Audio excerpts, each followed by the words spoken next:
ஆகிரத்தை தலையில வச்சுக்கொண்டு தான் வாழணும். சஹாபாக்கள் சொல்றாங்க, இன்னமா ஹிமமுன் அல் ஆஹிரா, எங்கட வாழ்க்கையின் லட்சியமே ஆகிரம் தான். நாங்க ஆகிரத்துக்காக வாழ்ற கூட்டம். இது ஒரு போலி வாழ்க்கை. குர்ஆன் சொல்ற கருத்தை தான் நான் சொல்றேன், என் சொந்த கருத்து ஒன்றும் இல்லை.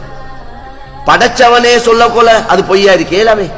ஒரு சாமனத்தை தயாரிச்சவனே சொல்றேன், இது டூப்ளிகேட் சாமனம், நம்பர் 2 சாமனம், இது பாவிக்க இயலாது, அல்லது இப்படியா கொண்ட சாமனம் அப்படியா, அவனே அதை தாழ்த்தி அதுல குறைய சொல்ல கொல இன்னொத்த இடையில இருந்து கொண்டு இது நல்ல சாமனம், இது நல்லா பாவிக்கும் என்றா யார பேச்ச கேட்கிறது?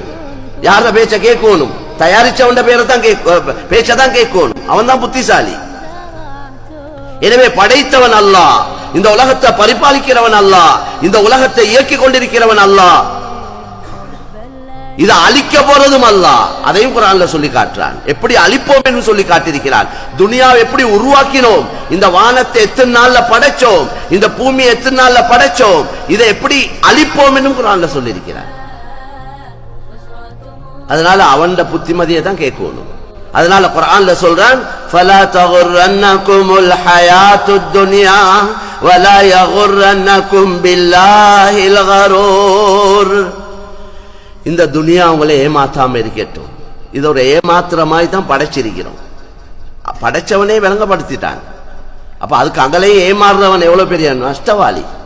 படைச்சவனே விளங்கப்படுத்தியும் திரும்பவும் அவன் சொன்னதுக்கு மாற்றமாக இதை கண்டு மயங்கி இதுக்கு உள்ளத்தை பறி கொடுத்து ஆகிரத்தை மண்ணாக்கி கொள்றவன் எவ்வளவு பெரிய நஷ்டவாளி. ரொம்ப தெளிவா இருக்கு பேச்செல்லாம். குர்ஆன் ஹதீஸ் ரொம்ப தெளிவு மேலான்னு சொல்ல எங்களுக்கு மூளைக்கு பற்றமாய் தான் எல்லாம் விளங்கப்படுத்தியிருக்கிறான். வமல் ஹயாத்துத் துன்யா இல்லா லஇபுன் வலஹு. பூரா உலகத்துடைய வாழ்க்கை ஒரு கேலி கூத்த தவிர வேறொன்றும் இல்லை என்றார். கேலி கூத்து இது. திடீரென்று சாப்டர் க்ளோஸ், எல்லாம் முடிச்சு.